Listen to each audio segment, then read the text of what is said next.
സഹോദരി സഹോദരന്മാരെന്ന് പറയുമ്പോൾ പരസ്പരം താങ്ങും തണലുമായി നിൽക്കേണ്ടവരാണ്. എന്നാൽ തൻ്റെ സ്വാർത്ഥ ബുദ്ധി കാരണം കുടില ബുദ്ധി ഉപയോഗിച്ച് തൻ്റെ സഹോദരിയെ വർഷങ്ങളോളം അടിമയായി വെച്ചു പോന്ന ഒരു സ്ത്രീയെ പറ്റി നിങ്ങൾക്കറിയാമോ? ഇതിഹാസ കാവ്യമായിട്ടുള്ള മഹാഭാരതത്തിൽ ഇത്തരം ഒരു സ്ത്രീയെ പറ്റി പരാമർശിക്കുന്നുണ്ട്. അത് മറ്റാരുമല്ല, കശ്യപ പ്രജാപതിയുടെ പത്നിയായിട്ടുള്ള കദ്രുവാണ് സ്വന്തം സഹോദരിയായിട്ടുള്ള വിനിതയെ തൻ്റെ അടിമയാക്കി വർഷങ്ങളോളം പീഡിപ്പിക്കുകയും ഉപദ്രവിക്കുകയും ചെയ്തിട്ടുള്ളത്. എങ്ങനെയാണ് സഹോദരിയായ വിനിത കദ്രുവിൻ്റെ അടിമയായി മാറിയത്? രാധാമാധവത്തിലേക്ക് എല്ലാവർക്കും സ്വാഗതം. ചാനൽ ഇതുവരെയും സബ്സ്ക്രൈബ് ചെയ്യാത്തവരാണെങ്കിൽ ഒന്ന് സബ്സ്ക്രൈബ് ചെയ്തേക്കുക. ഒപ്പം തന്നെ ലൈക്ക് ചെയ്യാനും മറ്റുള്ളവർക്ക് ഷെയർ ചെയ്തു കൊടുക്കാനും മറക്കല്ലേ. മഹാഭാരതത്തിന്റെ മറ്റൊരു അധ്യായത്തിലേക്ക് നമുക്ക് കടക്കാം. പുത്രന്മാരുടെ ജനനം പ്രതീക്ഷിച്ചിരുന്ന വിനിതയുടെ ആകാംക്ഷ കാരണം കൊണ്ട് അകാലത്തിൽ ജനിച്ച പുത്രനായ അരുണന്റെ ശാപമായിരുന്നു 500 കൊല്ലം കദ്രുമാതാവിന്റെ ദാസിയായി തീരട്ടെ എന്നത്. ഇനി ഈ ശാപം എങ്ങനെയാണ് ഫലിച്ചത് എന്നറിയണ്ടേ? വിനിതയും കദ്രുവും സഹോദരികളായിരുന്നുവെങ്കിലും കദ്രുവിന്റെ മനസ്സിൽ എപ്പോഴും താൻ ഉയർന്നു തന്നെ നിൽക്കണം എന്നൊരു ആഗ്രഹമുണ്ടായിരുന്നു. കദ്രു തനിക്ക് വീരന്മാരായിട്ടുള്ള 1000 പുത്രന്മാരെ ആവശ്യപ്പെട്ടപ്പോൾ വിനിതയാകട്ടെ അതിശക്തിമാന്മാരായിട്ടുള്ള സമർത്ഥരായിട്ടുള്ള 2 പുത്രന്മാരെയാണ് ആവശ്യപ്പെട്ടത്. അതുകൊണ്ട് തന്നെ കദ്രുവിന്റെ മനസ്സിൽ എപ്പോഴും വിനിതയുടെ പുത്രന്മാർ തൻ്റെ പുത്രന്മാരെക്കാളും ശക്തരാകുമോ എന്നുള്ള ഒരു ഭയം കദ്രുവിന്റെ ഉള്ളിൽ എപ്പോഴും ഉണ്ടായിരുന്നു. അതുകൊണ്ട് വിനിതയും മക്കളും തന്നെക്കാളോ തൻ്റെ പുത്രന്മാരെക്കാളോ ഉയർന്നവരാകരുത്, ശക്തന്മാരാകരുത് എന്നൊരു ചിന്ത കദ്രുവിന്റെ മനസ്സിൽ എപ്പോഴും ഉണ്ടായിരുന്നു. എന്നാൽ അക്കാലത്ത് കദ്രുവും വിനിതയും തമ്മിൽ ഒരു വാക്തർക്കമുണ്ടായി. ഇവര് രണ്ടുപേരും ദേവേന്ദ്രന്റെ കുതിരയായിട്ടുള്ള ഉച്ചൈസ്രവസിനെ നല്ലവണ്ണം കണ്ടിട്ടുണ്ട്. ദേവാസുരന്മാർ അമൃതം ലഭിക്കുവാൻ വേണ്ടി പാലാഴി കടഞ്ഞപ്പോൾ കിട്ടിയ എല്ലാ ലക്ഷണങ്ങളോടുമൊത്ത ഒരു കുതിരയാണ് ഉച്ചൈസ്രവസ്. ഈ ഉച്ചൈസ്രവസിന്റെ നിറം എന്ന് പറയുന്നത് നല്ല തൂവെള്ള നിറമാണ്. ഒരു ദിവസം കുടില ബുദ്ധിക്കാരിയായ കദ്രു വിനിതയോട് ചോദിക്കും, വിനിതേ, ഉച്ചൈസ്രവസിന്റെ നിറം എന്താണ്? വേഗം പറയൂ. വിനിത ഒരു സംശയവും കൂടാതെ പറഞ്ഞു, വെളുപ്പ് തന്നെ, ഒരു സംശയവുമില്ല. നിനക്ക് അങ്ങനെയില്ലെന്ന് തോന്നുന്നുണ്ടെങ്കിൽ പറയൂ, നമുക്ക് പന്തയം വെക്കാം.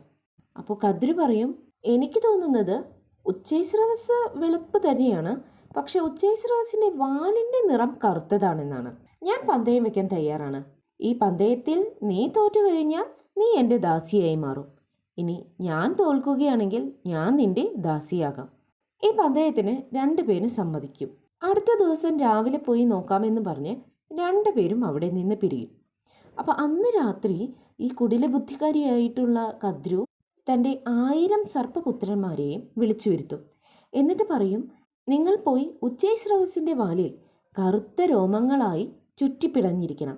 ഇങ്ങനെ ചെയ്തില്ലെങ്കിൽ ഞാൻ വിനിതയ്ക്ക് ദാസിയാകേണ്ടതായി വരും. നിങ്ങളുടെ സഹായം പ്രതീക്ഷിച്ചിട്ടാണ് ഞാൻ ഈ പന്തയം തന്നെ വെച്ചിട്ടുള്ളത്. അപ്പോൾ ഇത് സർപ്പങ്ങൾക്ക് അത്ര ശരിയായി തോന്നിയില്ല. കാരണം ഇത് അധർമ്മമാണ്, വഞ്ചനയാണ്. അതുകൊണ്ട് തന്നെ ചില സർപ്പങ്ങൾ അമ്മയുടെ ഈ പ്രവൃത്തിയെ അനുകൂലിച്ചില്ല. ഇത് കണ്ട് കദ്രുവിന് ദേഷ്യം വന്നു. അങ്ങനെ കദ്രു തൻ്റെ പുത്രന്മാരെ ശപിക്കുകയാണ് ഉണ്ടായത്. ജനമേജയ രാജാവ് സർപ്പസത്രം ചെയ്യുമ്പോൾ നിങ്ങളെല്ലാം ആ യാഗാഗ്നിയിൽ ദഹിക്കുവാൻ ഇടവരട്ടെ. ഉഗ്രവിഷമുള്ള സർപ്പങ്ങൾക്കേറ്റ ഈ ശാപത്തെപ്പറ്റി അറിഞ്ഞ് ബ്രഹ്മാവ് അതിയായി സന്തോഷിച്ചു. കാരണം ഉഗ്രവിഷമുള്ള സർപ്പങ്ങളാണ് കദ്രുവിന്റെ പുത്രന്മാർ. ഇത് മറ്റു ജീവികൾക്ക് അപകടവുമാണ്. ലോകക്ഷേമത്തിനായി ഇവരെ ഉന്മൂലനം ചെയ്യേണ്ടത് അത്യാവശ്യമായ കാര്യവുമാണ്. കദ്രുവിന്റെ ഈ ശാപത്തെ പറ്റി അറിഞ്ഞ കശ്യപന് വളരെയധികം വിഷമമാവും. അപ്പോൾ ബ്രഹ്മാവ് കശ്യപനോട് പറയും, നിന്റെ പുത്രന്മാർക്ക് ഏൽക്കേണ്ടി വന്ന ഈ ശാപത്തെപ്പറ്റി നീ ഒട്ടും ദുഃഖിക്കരുത്. അന്യജീവികൾക്ക് ഉപദ്രവകാരികളായിട്ടുള്ള നിന്റെ മക്കൾക്ക് ഉന്മൂലനം സംഭവിക്കുക തന്നെ വേണം.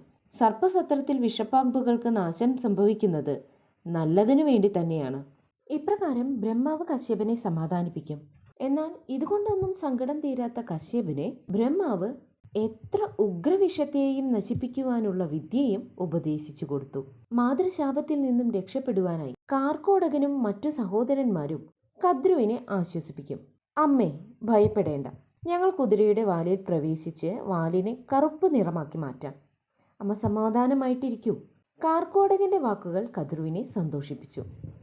അങ്ങനെ അടുത്ത ദിവസം രാവിലെ സഹോദരിമാരായ കദ്രുവും വിനിതയും ഉച്ചൈസ്രവസിനെ കാണുവാനായി കടൽക്കരയിലേക്ക് പോയി. അതിനു മുമ്പ് തന്നെ കദ്രുവിൻ്റെ പുത്രന്മാരായിട്ടുള്ള സർപ്പങ്ങൾ കുതിരയുടെ വാലിൽ കറുത്ത രോമങ്ങളായി സ്ഥലം പിടിച്ചിട്ടുണ്ടായിരുന്നു.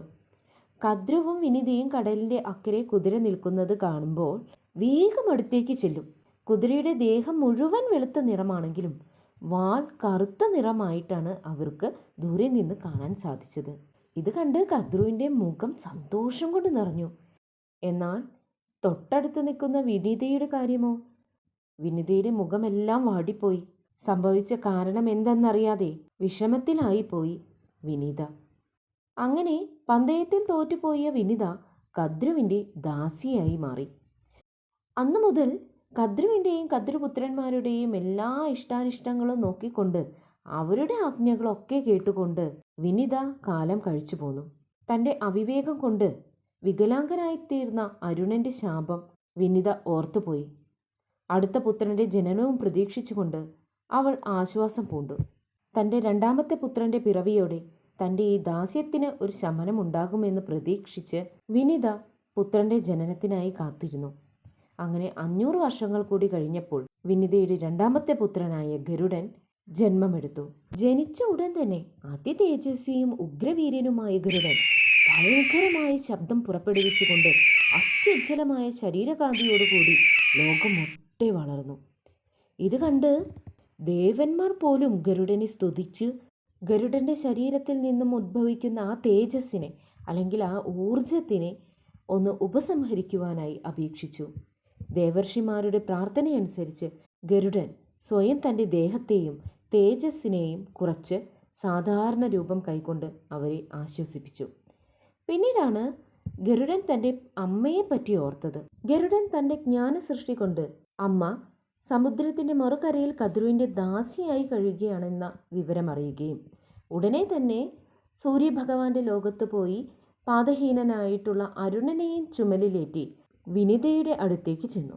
തൻ്റെ 2 മക്കളെയും ഒരുമിച്ച് കണ്ട വിനിത വളരെയധികം സന്തോഷവതിയായി. അങ്ങനെ തൻ്റെ 2 മക്കളും വിനിതയും കൂടി കുറച്ചു കാലം സുഖമായി ജീവിച്ചു. തൻ്റെ ദാസ്യത്തെ പറ്റിയുള്ള ചിന്ത മാത്രം വിനിതയെ വളരെയധികം അലട്ടിയിരുന്നു. തൻ്റെ പുത്രന്മാരെ വേണ്ട വിധം സംരക്ഷിക്കാനും സൽക്കരിക്കാനും വിനിതയ്ക്ക് അന്നേരം സാധിക്കുന്നില്ലായിരുന്നു. കദ്രുവിൻ്റെയും കദ്രുവിൻ്റെ പുത്രന്മാരുടെയും പീഡനം വിനിതയെ വല്ലാതെ അലട്ടിക്കൊണ്ടിരുന്നു.